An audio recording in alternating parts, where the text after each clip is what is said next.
Hi guys!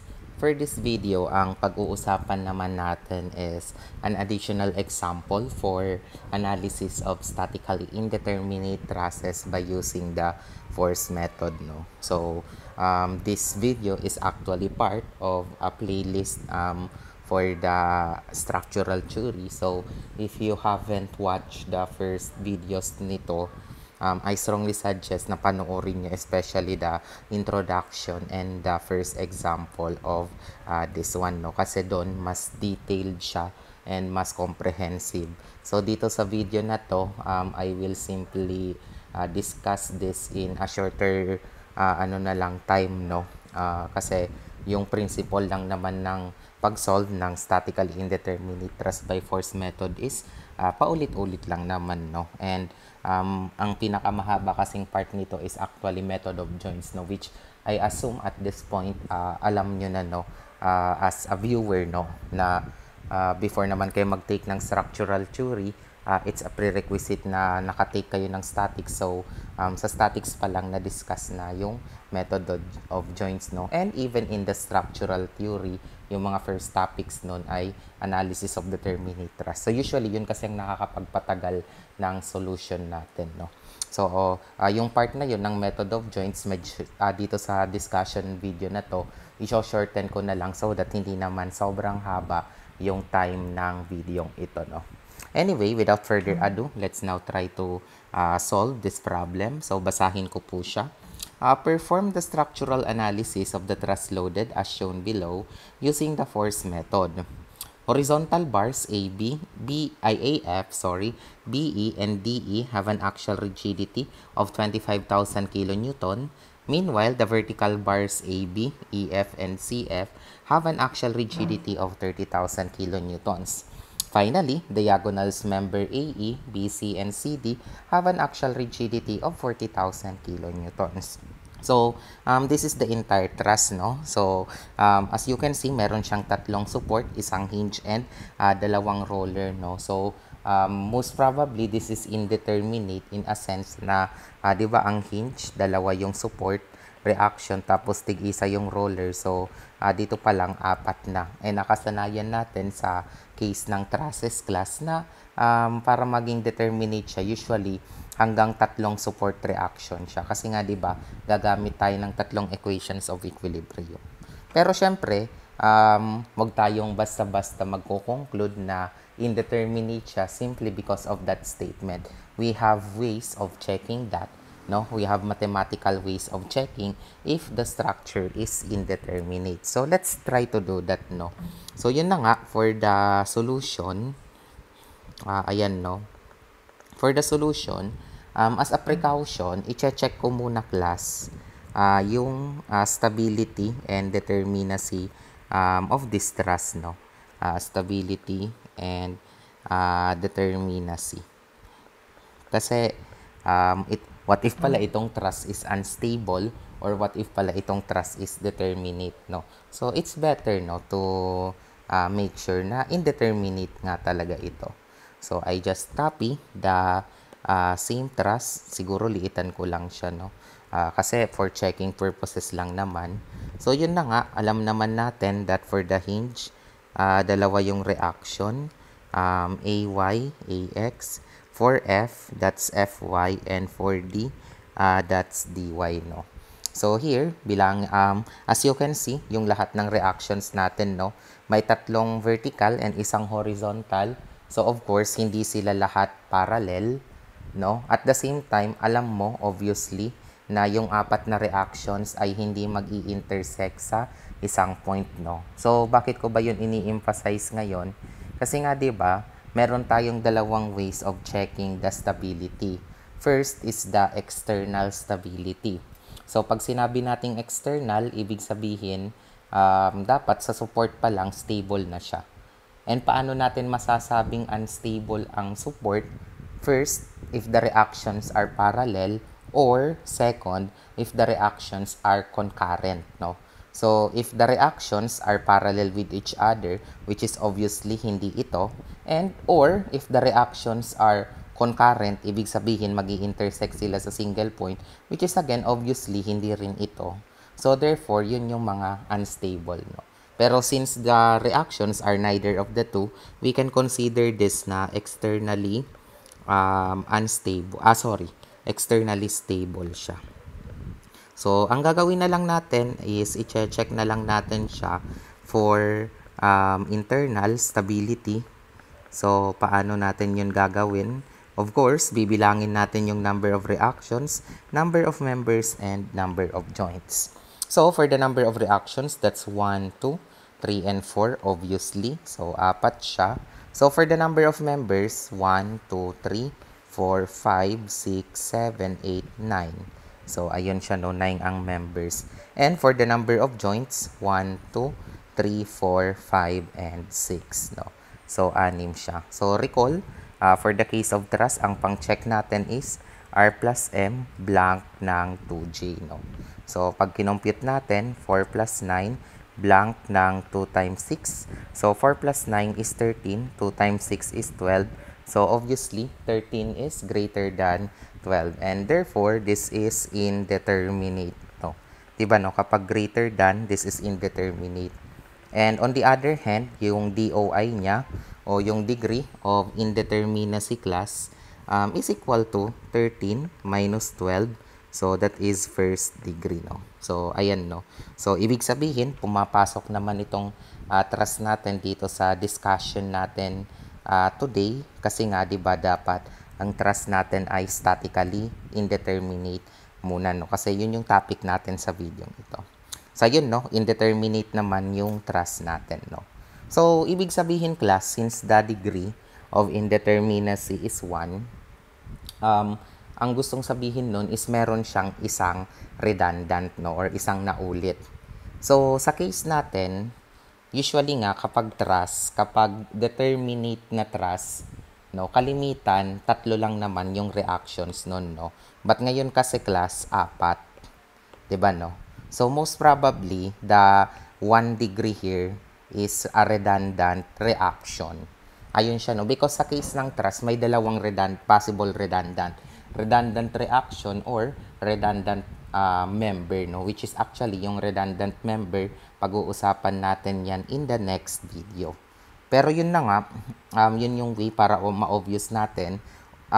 Di ba nga kasi, sanay tayo na dapat 3 lang yung reaction, pero ngayon 4. So, most probably, the redundant here is the reaction. So, ayun lang naman po yung point ko dito, no? So, here, i-consider natin to na redundant reaction. So, now, sa first method, para ma-solve natin yung indeterminate na structure katulad nito or indeterminate na trust, yung magiging unang step natin dito, class, ay temporarily gawin muna natin tong determinate, no?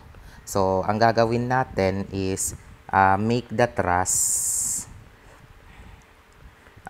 determinate, ayan, no? Pero, i-emphasize ko, no, temporarily. Ayan, temporarily by removing a redundant reaction, no?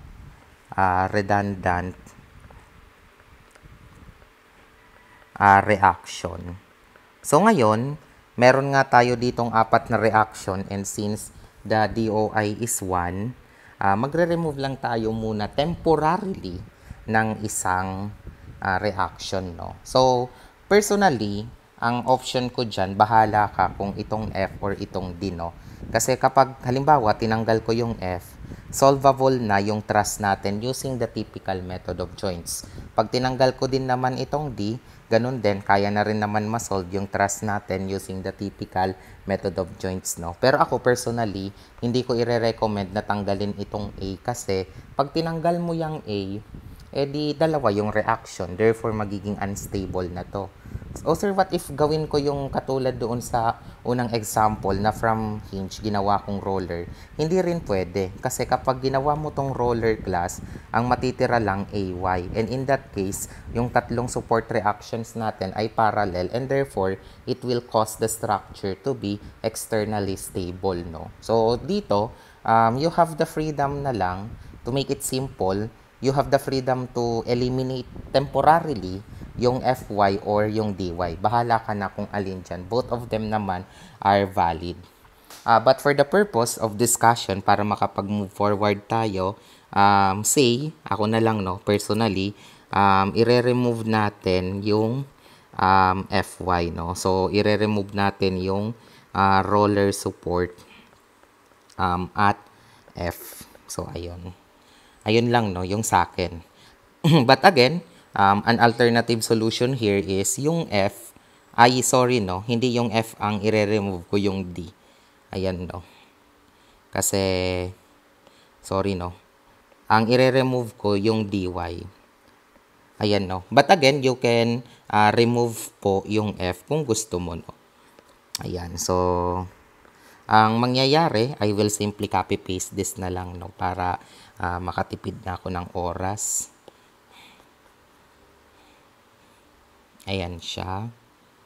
So, yun. Tapos, tanggalin natin yung D.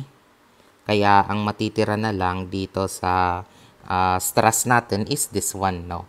So, ang ilalagay ko is AY or feeling ko kasi pababa ito. So, AY. Tapos, ito naman, AX. And finally, ito, FY, no? So, in this case, our thrust class is already determinate, no? Temporarily. Tandaan nyo yan, no? Temporary lang po itong determinate, no?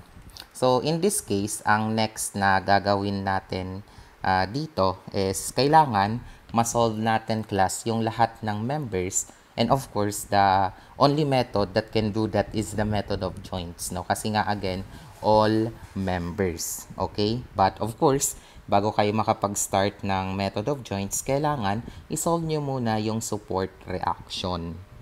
Okay po, no? So, ayan, no? Nakikita nyo naman yung structure natin and yung measurements or yung dimension is andyan. So, I will give you some time, no, to solve for the reaction. And if you want, please pause this video for a while, no? Para may time kayong mag-solve ng AX, AY, and FY.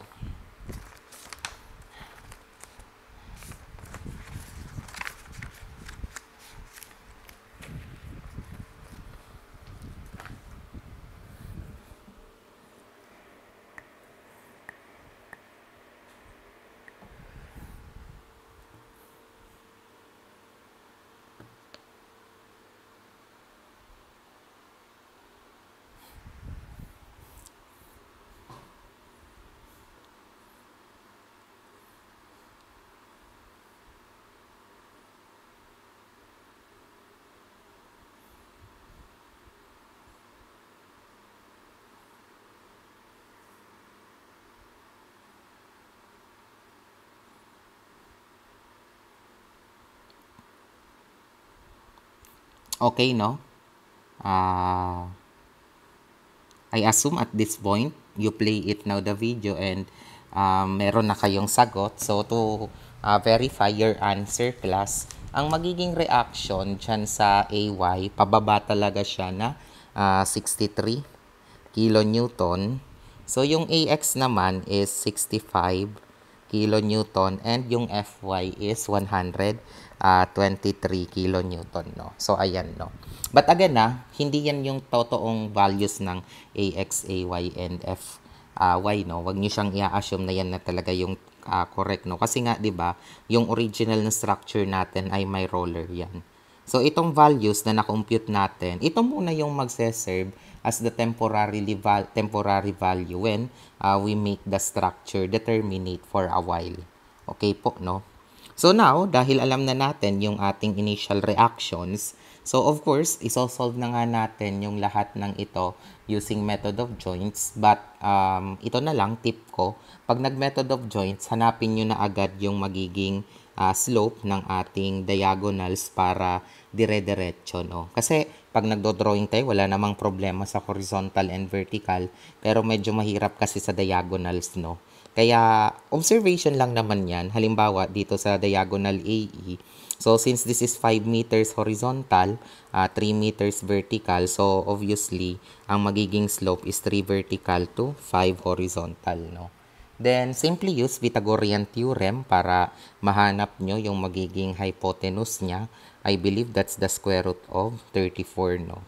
And I will simply copy the same thing for the BC kasi ito 5 and ito naman 3. So, obviously, naka 3:5 ulit ito, no? So, 3:5, the square root of 34. And ganun din dito, no? For the CD, 3 vertical, 5 horizontal, and the square root of 34 ang hypotenuse, no?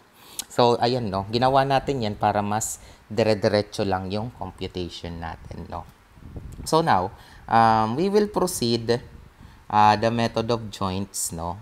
So, here, in the method of joints, hindi ko na siya i-discuss one by one, no? Pero, to give you an insight, ang ginawa ko dito, nag-start ako sa point F, then sumunod, pumunta ako sa point A, then sa point B, then sa point E, then sa point D, no? So, hanggang sa maubos ko yung members o yung 9 members natin, no? So, medyo pakikita ko na lang sa inyo yung each step dito, no? Then, if you want to understand this further, simply pause the video. So, halimbawa, no? For point F, ito siya. Siguro para mas madali, no? Allow me to copy this para may guide tayo. Then, allow me to shift that in this page, no? As an image. Then, liitan natin. Ayan, no? Para at least guided tayo dito, no? Ayan, no? Ano lang siya. So, kung sa point F, ang titingnan nyo, dalawa lang naman yung reaction dyan, ay yung member, yung AF and EF, no? Do not forget, no? The basic rule na always assume all members as tension. So, pag nag-summation, forces horizontal, obviously, walang pakanan. So, 0 equals FAF. So, ito, 0 siya. And kapag nag-summation forces vertical tayo, so, yun na nga, FEF plus 123 equals 0. So, pag nilipat mo to sa kanan, so, FEF is negative 1, 2, 3. So, ayun siya. So, ngayon, markahan natin, no? So, nahanap na natin ito, tapos ito. So, we will now proceed to point A. So, tingnan nyo yung drawing dyan na. Then, i-compare natin dito sa joint. So, sa point A, tandaan nyo, meron tayong AX na 63 and AX na 65 and AY na 63. Ito yung FAF, ito yung FAB, and ito yung FAE. And take note, naka 3:5 siya, the square root of 34. So, ang nangyari, pag nag-summation forces horizontal and vertical ka, again, no, paki-pause na lang if you want to further understand the method of joints here. Pero yun na nga ang mangyayari. Yung magiging FAE, positive 75.8024, and yung FAE is positive 24. So, here, minamarkahan ko yung mga na-solve na natin. So, naka-4 na tayo. Let's proceed to B. Tandaan nyo, sa point B, may external force na 25. So, dapat kasama siya sa drawing, no? And 3 members yan, AB, BE, and BC. But take note, yung BC, may slope din yan na 3:5. So, ito na siya. So, nandito yung external force na 25. Ito yung big FAB, FBE, and FBC. So, ayan, no? Kung gusto nyong mas maintindihan itong equation, i-pause nyo lang, no? But, binabasa ko na lang kasi siya para diretso lang tayo. So, yung big FBC is 46.6476 and yung FBE is negative 65. So, yung sunod, dito na tayo sa point E. And under point E, meron tayong BE, meron tayong DE, meron tayong CE, meron tayong EF, and meron tayong AE. So, ayun siya, no? So, as you can see, ito yung ating free body diagram, no? So, ang mga forces na alam na natin dito is yung BE, yung AE, saka yung EF. So, yung isosolve natin dyan, yung CE and yung DE. So, pag ginamit mo yung method of joints, yung FDE dyan ay 0 and yung FCE is negative 84, no? So, ayan. So, ito pala yung nasolve dun sa point B. Ito naman yung nasolve sa point E. And finally, dito tayo sa point D mag-focus. Dalawa lang naman na members yung nakakonect, yung CD saka yung DE. So, dito siya. Ito yon. So, here, ang hindi na lang naman natin nasosolve yung CD kasi goods na tayo sa DE. So, just use summation forces vertical and ang nahanap natin na force in CD is 0, no? So, ayun siya, no? So, pag method of joints nyo, I believe na yan yung mga mahahanap nyo na values. To make a summary of the analysis, so, ito na po siya. Yan yung magiging summary natin, class. Yung FAB ay 24 kN. Take note, positive is tension, negative is compression. Pero yun na nga, nilalagay na lang natin siya as positive and negative, no? Para walang confusion. So, here, FAB is 24 kN. FAE 75.8024 kN. FAF is 0. FBC is 46.6476 kN. FBE is negative 65 kN. FCD is 0. FCE is negative 84 kN. FDE is 0. And FEF is negative 123 kilonewtons, no? So, ayan yung mga members natin, no, sa lahat, o forces sa lahat ng members, no? So, ayun, no? So, kung magbibigay pa kasi ako dito ng napaka-detailed na method of joints, baka maging mas boring na, no, yung discussion natin, no? So, if you want to practice yourself, no, sa method of joints, you may pause or rewind parts of this video. So, sige. Tapos na tayo, no, dun sa unang part na inassume muna natin na yung structure ay determinate, then hinanap natin yung mga supports, no. So, this time, i-consider na natin, class, yung virtual system. So, dito na tayo, no, sa virtual system. And in this case, balik lang ako doon sa ating original na structure. Ito siya. I-copy ko. Ayan, no. Then, i-paste ko. Liitan ko siya for reference. Ito, no. So, kung maalala nyo, kanina, ang ni-remove natin na support ay yung DY. Tama, no? So, tinanggal natin yung DY dyan.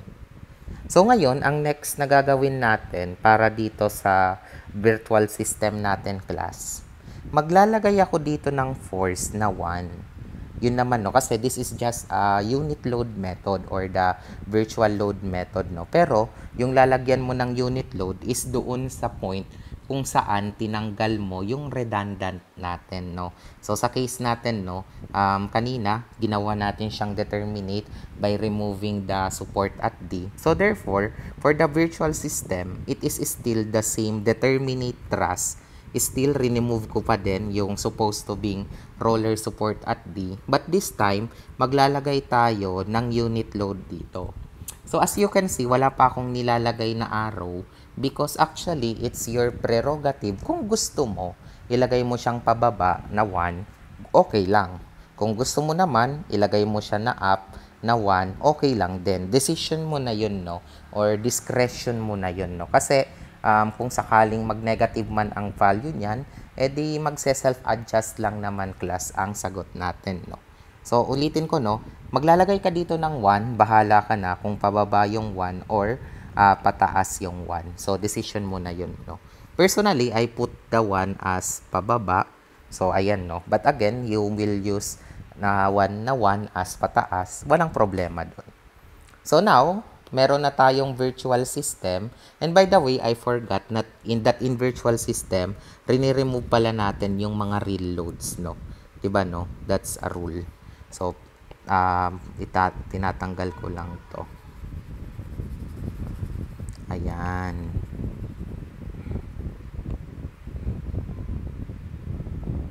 Ayan, no? So, this is now our virtual system. Dapat ang matitirang load lang is yung unit load na nilagay natin sa point D. So, of course, same with the real system, ang gagawin nyo is isosolve nyo muna yung magiging support reactions natin. Then, after nun is i-analyze mo yung mga forces sa lahat ng members ng thrust, no? So, first, maglalagay ako dito, no? Feeling ko, pataas yung F. So, ito yung Fy. Ako naman, feeling ko, pababa yung A. So, Ay siya. Then, ito naman yung Ax, no? Tapos, yun na nga, using the virtual system, kindly solve for these three reactions. So, sige, no? Bigyan ko kayo ng time by simply pausing this video again, no? So, if you want, pwede nyo naman i-pause. Pero kung ayaw nyo nang i-solve yung reaction, just continue this video to be played, no?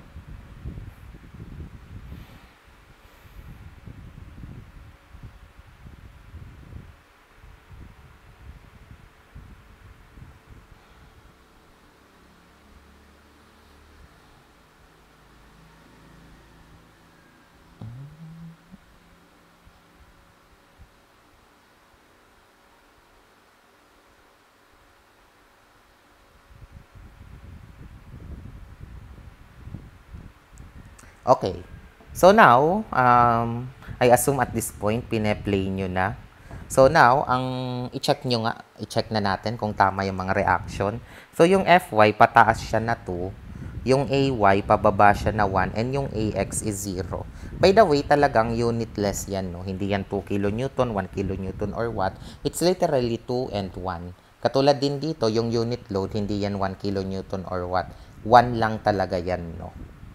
So, now, at this point, yung next na gagawin natin, class, is we will do the method of joints of this naman para ma-solve nyo yung 9 na members, no? Kaya, actually, prepare ko na yun, no?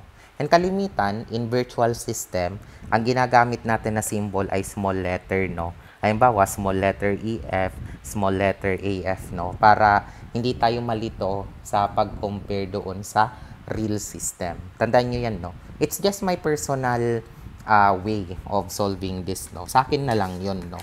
Pero kung kayo, gusto nyo ng other notation, wala namang problema because some books are using other notations as well, no? Pero ako personally, big F pag real system, small f pag virtual system, no? So, yan siya, no? Hindi na ako dito magbibigay ng too much emphasis. Pero, the point here is, hanapin nyo lang yung mga members dyan sa force. So, yung pagkasunod-sunod ko ng points na inuna ko yung F, ayan, no?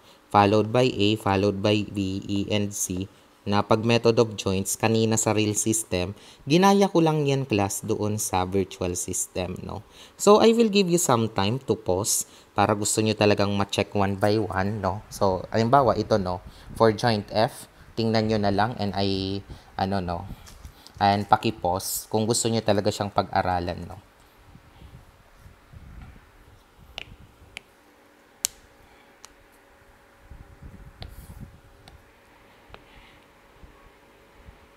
So, for joint A, ito naman, sige, you can pause.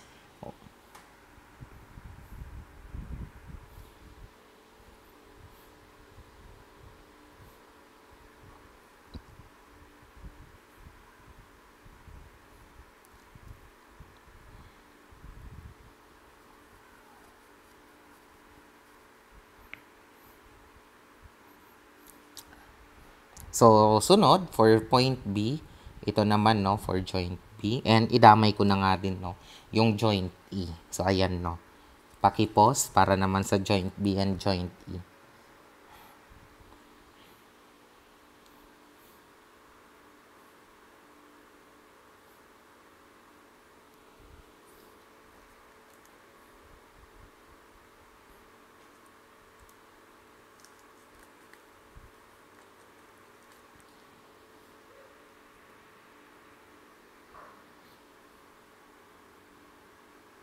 So, finally, for joint D, ayan siya, no.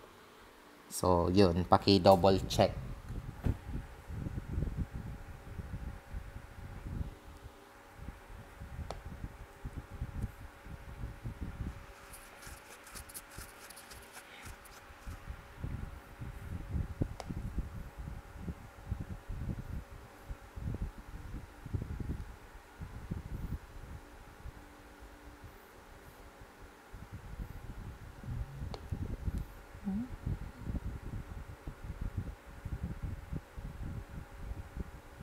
Okay. So, kung tapos na kayo sa method of joints doon sa virtual system, ito lang naman yung summary ng analysis natin, no? So, let's check kung tama yung mga nagawa nyo. So, yung FAB, that is 1. Yung AE naman, that's 0. Yung AF, that's 0. Yung BC is 1.9437. Yung BE is negative 1.6667. And yung CD is 1.9437. Yung CE is negative 2, yung DE is negative 1.6667, and yung CEF is negative 2. So, ayan yung virtual system natin, no? So, ayan siya, no?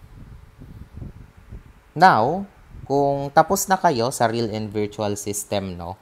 So, ang next na solution natin dito, class, is itatabular na lang natin siya, no?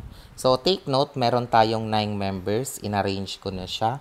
AB, AE, AF, BC, BE, CD, CE, DE, and EF, no? Tapos dito, sa first column, nilagay ko yung capital F. So, tandaan nyo, nasa real system ito. Tapos yung small f naman, nasa virtual system, no? So, ang ginawa ko lang naman, sinulat ko dito, no? Sinulat ko yung mga values na na-derive natin from method of joints, no? So, you can double check that. For the case of length, madali lang naman to. Length is literally kung ilan yung na-solve na, ilan yung nandun, no? So, here, kung titingnan nyo, di ba, no? Lahat ng horizontal, AF, BE, and DF, tigpa 5 meters. Diba, no? Tapos vertical, AB, EF, saka CE, tigti 3 meters. Tapos yung diagonal naman, AE, BC, and CD. Pag kinumpute mo siya, that's 5. Sorry, no, baliktad ako. That's 3 and 5. Kaya ito, the square root of 34. Pag kinonvert mo, yung the square root of 34 class, tandaan nyo, yung the square root of 34 is 5.831. So, yan yung values niya. So, lahat ng horizontal, 5 meters. Lahat ng vertical, 3 meters. And lahat ng diagonal is 5.831 meters. No? Isa pa, bago natin makalimutan, tandaan nyo na non-prismatic yung truss natin. No? Ibig sabihin, iba-iba ng value ng AI yung ating members. So, nakalagay dito, no, from the second sentence na yung horizontal bars AF, BE, and DE have an axial rigidity of 25,000 kilonewtons. Tapos, yung mga vertical bars naman natin na AB, EF, and CF, 30,000. Tapos, yung mga diagonal members natin, 40,000 naman yung kanilang axial rigidity. So, it must be reflected in the table, no? Since AB is vertical, 3 meters yon, tapos 30,000 yung kanyang axial. Yung AE naman, diagonal yun eh. Kaya 5.831 tapos 40,000, no? So, ayun, no? Tapos yung AF, horizontal siya, 5 and 25,000. So, yun lang naman. If you want to make sure, just double check this. Tingnan nyo, i-screenshot nyo to. Tapos, ayan na, screenshot nyo na. Thank you. Pagka-screenshot nyo, double check nyo dito sa original na truss kung ano yung lengths nila. And basahin nyo ng maigi itong part na to kasi nandyan naman yung AI. So, double check lang naman. Wala namang problema dun, no? You can pause again this video so that ma-perform nyo yung double check ng length sa kanang AI.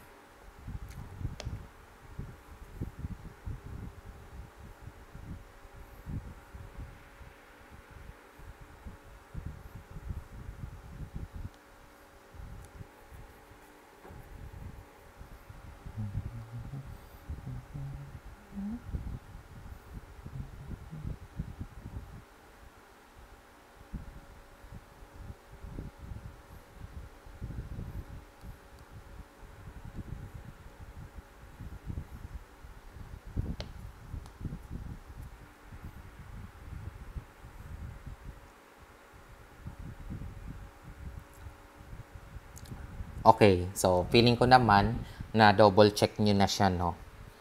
So now, pag na-double check na natin to class, ang next na gagawin na natin dito is, kukumputin nyo itong value ng big F, small f, L over AI. So, literally, ito times ito divided by ito.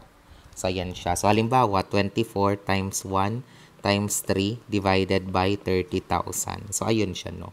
Then, ilalagay mo na lang dito yung value. Tapos, ito naman, 75.8024 times 0 times 5.831 divided by 40,000, no?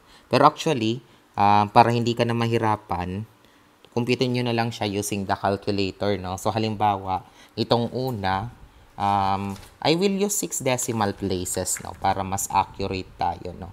So, ito ay 0.002400. The second one is actually 0 lang naman yan kasi nga ito ay 0. The third one, 0 din yan. Yung pang-apat, pag kinompute natin siya, 0.013 217. Yung pang-lima, 0.021667. So, the sixth one is 0. So, yun, no? Ang ginagawa ko, ito, times ito, divided by ito. Kasi nga, yun yung formula. So, sa pang-pito naman, ang value, 0.016800. Dito naman, 0 siya sa DE. And sa EF naman, 0.024600. So, ayan yung values ng ating yan yung values ng ating FFL over AI. So, please double check one by one. You can pause this video for a while kasi alam kong mabilis yung pagsulat ko. But again, you can double check.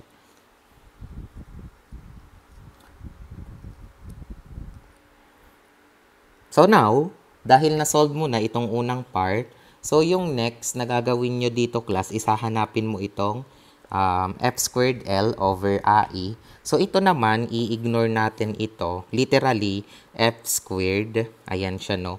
So ito, F squared L over AI. Kaya halimbawa ito, 1 squared 3 divided by 30,000. Tapos ito naman, 0 squared 5.831 divided by 40,000. So, ganun yung gagawin natin, no? Ito na lang. F squared yan times L divided by AI, no? So, here, pag ginawa natin yan, yung una, pag kinompute natin, that is 0.000100. The second one is 0. The third one is 0. Yung pang-apat, 0.000551. Ito naman, 0.000556. Ito naman, 0.000551. Then, yung sumunod naman, 0.000400. Ito naman, 0.000556. And finally, 0.000400. No? So, ayan naman yung ating F squared L over AI.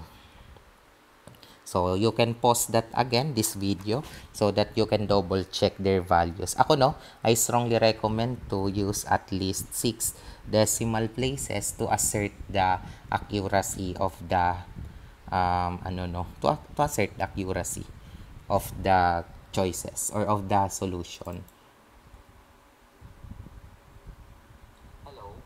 So, for this video, ayan, no.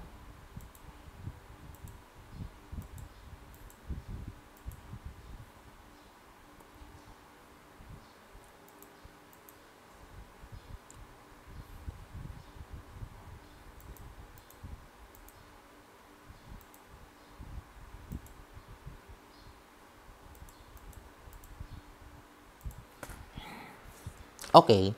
So now, dahil feeling ko naman na double check nyo na siya, so yung next step na gagawin natin class is hahanapin na natin yung delta 1 tapos delta f, no? So take note, yung delta 1 is simply summation ng big F small fl over AI. So in other words, yung delta 1 class is literally the sum of this part, no? So sige po, no?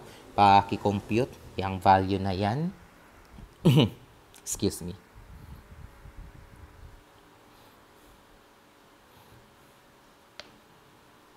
So, pag kinompute natin yan, ang magiging sagot dito, class, if I'm not mistaken, that is 0.0.078 no?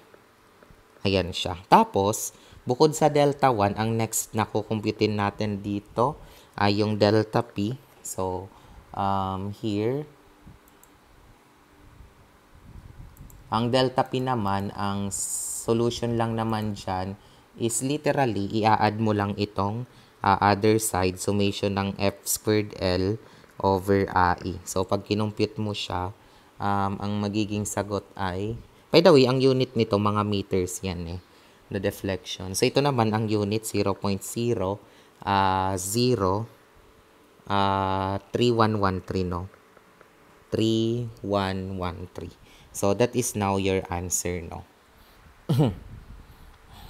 So, now, dahil na-compute na natin yung delta 1 class and delta P, so, pupunta na tayo sa compatibility equation para ma-solve yung reaction ng redundant na dy, no? So, ano ba yung magiging compatibility equation? So, tandaan mo, that is delta 1 plus P, delta P is equal to 0. So, pag sinubstitute natin yan, that is 0.078684 plus P, tapos 0.003113, that is equal to 0. So, masosolve na natin, class, yung value ng P. So, sige, no? Kahit nga shift solve, enough na yan, no? So, ang sagot dito, class, ay negative 25.2759 kilonewton. So, ayun siya, no? So, feeling ko, yan din naman yung nahanap nyo. So, ano ba yung ibig sabihin nitong value na to, class, no? So, ibig sabihin, yung P natin na negative, nagkamali tayo, class, ng assumption doon sa D. Kasi nga, di ba, punta tayo sa virtual system. Ibig sabihin, yung magiging reaction natin sa D, kasi nga, di ba, originally, ang D natin ay roller support, dapat, ano siya, 25.2759 na pataas. Yun lang naman yun, no? Ito na lang yung isipin nyo.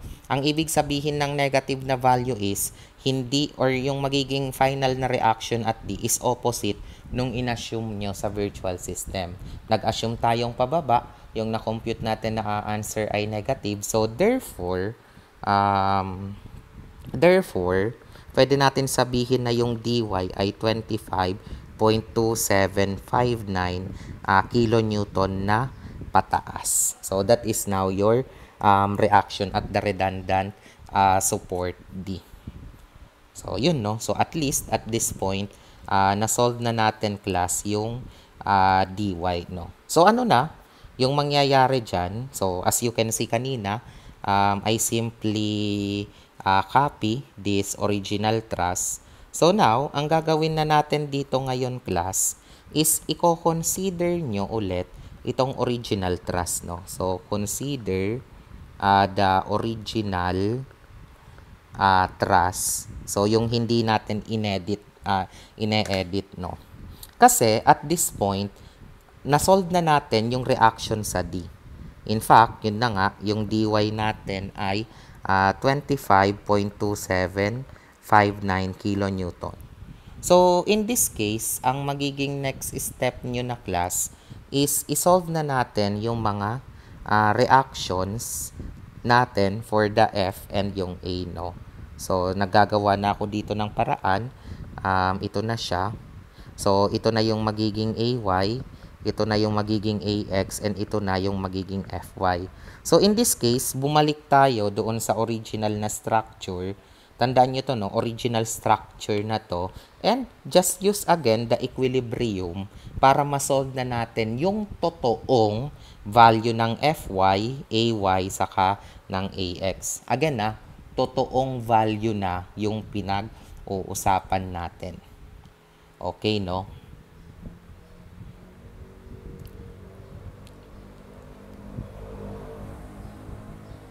So now, ang mangyayari dito, just equilibrium, halimbawa, pag nag-summation moment ka na ng A, masosolve mo na class yung value ng Fy. But this time, yun na nga, i-consider nyo na yung 25.2759, no? So siguro gawin ko siya manually, no? Halimbawa, no? Summation, moment at A equals 0. So clockwise moment equals counterclockwise. So ang clockwise dyan, obviously, yung 25 multiplied by 3 meters. Tapos yung 40 multiplied by 6 meters. Then, yung 60 kilonewton na pababa multiplied by 5 meters, no? So, di ba, no?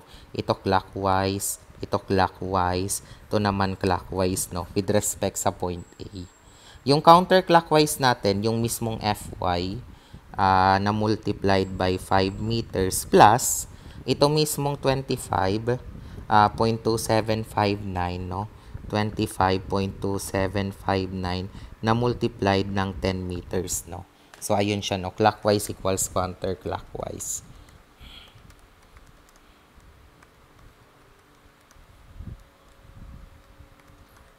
So, i-shift solve mo yan. Ang magiging sagot natin dito ay 72.4482, no? So, Fy is equal to 72.4482 kilonewton, no? So, highlight natin. So, yung next na i-consider natin is isolve natin yung remaining, yung Ax and Ay. So, summation forces vertical equals 0.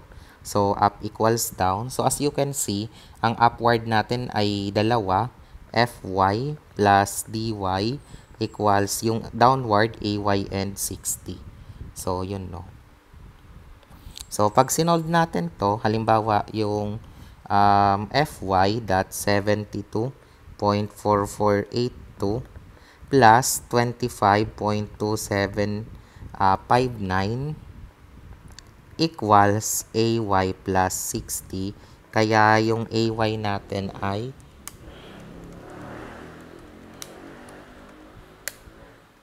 37.7241, no? 37.7241 kilonewton. So, bigyan ulit natin to ng highlight. Then finally, for the summation, forces horizontal equals 0. So, right equals left. So, as you can see, ang pakanan natin dalawa, yung 25, saka yung 40, ito. And isa lang naman yung pakaliwa natin, yung AX. So, equals AX. And therefore, yung AX natin ay 65 kilonewtons. So, tatlo, nahanap na natin, no? So, in this case, yung AY natin ay, isulat ko lang, 37.7241. Yung AX is 65. Yung Fy is 74.4482. So, ito na class, yung totoo nilang values, no? Ayan na. Kasi nga, we already assume that there is a reaction at D, which is dapat naman talaga kasi meron siyang support, no? So, itong mga na-compute natin ngayon, ito na yung totoo nilang reaction. Kahit na i-computer simulation mo yan, i-STAAD mo, or kung ano pa mang software, so ito na yung mahahanap mong mga reactions dyan. So, of course, one part lang naman yung pag-solve ng reaction. Another part din yung pag-solve ng mga members natin, no? But, tandaan nyo, it's not that practical now to use again the method of joints, no? Kasi nga, masyado naman na yun na nakakapagod, no? Na for the third time, i-method of joints nyo ulit ito class para lang ma-solve natin yung, natin, no? Ma-solve natin yung members in AF, yung AE, yung BE. Kaya actually, may shortcut naman na tayo dito. So, ilipat ko na lang, no, dito sa, gawa na lang ako ng table, no. So, for the member, para mahanap na natin, no, yung actual na mga forces, no. So, member. Tapos, next, yung F assumed. Itong F assumed na to, nung determinate pa yung thrust natin, lagay natin, no? Nung inassume natin na determinate, maglagay lang ako dito ng hint, no? When assumed determinate. Yung mga na-compute natin kanina. Tapos, ito namang small f, doon to sa virtual system. Ayan, no? So, lagyan lang natin ng guide itong table natin, no? Kasi nga, syempre, mas maganda kung guided tayo, no? Then, ang mangyayari, may formula kasi to class, yung magiging F actual is equal to F assumed plus PF, no? So, ayan siya. So, i-ano ko muna to, no? Ibaba para naman may space tayo. Ayan. So, isulat natin yung mga members natin, no? Halimbawa ito, copy na natin to. Kasi sayang pa yung time kung i-ano ko siya. So, copy. Tingnan natin. Ayun. Pag pinaste natin,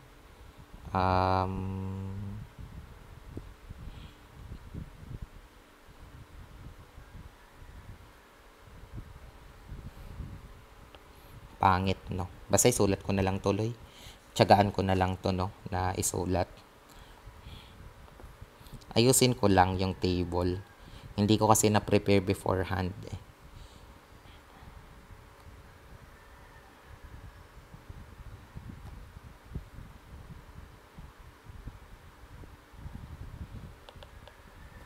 Hindi ko kasi siya na-prepare kanina.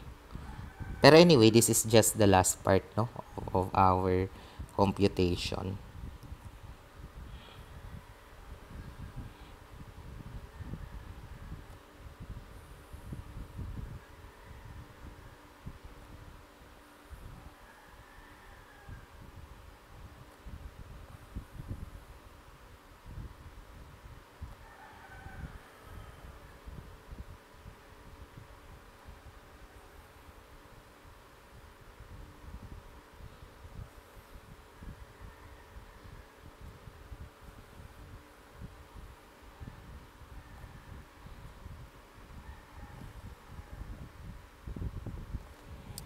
Tapos dito, lagyan ko lang ng final answer, no?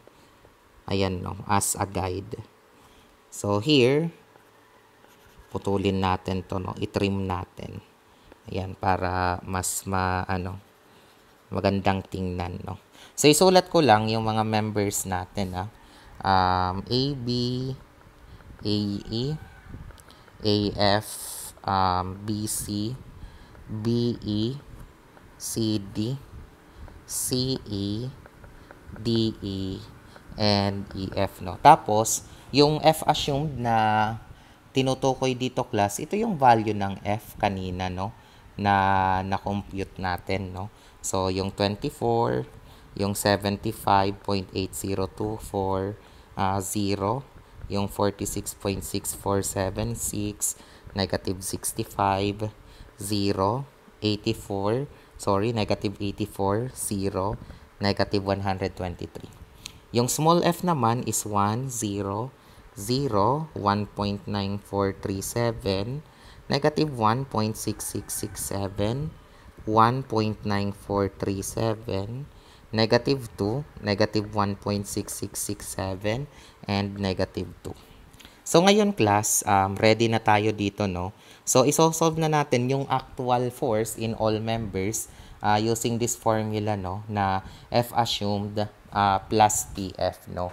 So, recall lang na yung pinatin dito is yung na-solve natin dito, no? So, if yung na-solve natin ay yung negative 25.2759, ayan yung ilalagay natin, no? So, negative 25.2759. Isasama mo yung sign. So, halimbawa dito, ang isusulat mo dito, F assume 24 plus yung P, 24 plus negative 25.2759 times 1. Kasi nga yun yung F. So, ayun siya. So, ganun dapat, no? So, pag kinompute nyo yan, ang lalabas, negative 1.2759. So, ganun din dito, no? Yung AED, 75.8024 plus negative 25 0.2759 times 0. So, ayun siya, no? So, here, ang lalabas, 75.8024. So, simplify further the remaining, ay ang pang-atlo, 0 yan. Ito naman, o halimbawa, ito, o 46.6476 plus negative 25.2759 times 1.9437. So, yan dapat yung ilalagay nyo, no? Pag kinumpute mo, that's negative 2.4812. The rest, ito naman, negative 22.8727. Tapos, ito naman, negative 49.1288. Yung sumunod, negative 33.4482. Then, ito naman, positive 42.1273. And finally, negative 72.4482. No? So, ayan na siya. And to make the final answer for this one, alam nyo naman na positive is tension, negative is compression. Yan naman yan. No? So, this one, 1.2759 kilonewton compression, 75.8024 kilonewton tension, 0, 2.4812 kilonewton compression, 22.8727 kilonewton compression, 49.1288 kilonewton compression, 33.4482 kilonewton compression, 42.1273 kilonewton tension, and 72.4482 kilonewton compression. So, this is now the final answer. So, ibig sabihin, class, pag pinerform mo to by computer, yung totoo talaga na force in member AE, hindi itong 24. Yung totoo talagang force ay 1.2759 kilonewton na compression. So, yun yung mga lalabas dyan once na, let's say, kinomputer program mo, no? Or yun na nga, inanalyze mo using the STAAD or kung ano man na software. So, yung AE, yung totoong value niya ay 75.8024 tension. Yung BC, that's 2.4812 compression. So, I think, nagagets nyo naman, no? So, itong sagot na to, yan yung magiging kalalabasan, class, kung halimbawa dito, babalik ka sa method of joints. Ayan, no? Kung trip mo ulit yung method of joints na ito, considering na lahat na ng reactions nag-e-exist. Pero alam niyo naman, masyado ulit yung nakakapagod. Kaya gumawa na lang tayo ng short approach, no? Yung ganito, no? Para at least tabular na lang yung solution natin, no? So, actually, dito na natatapos itong example natin, no? Hindi pala to maikli, no? Mahaba rin pala yung video na to. But I do hope, no?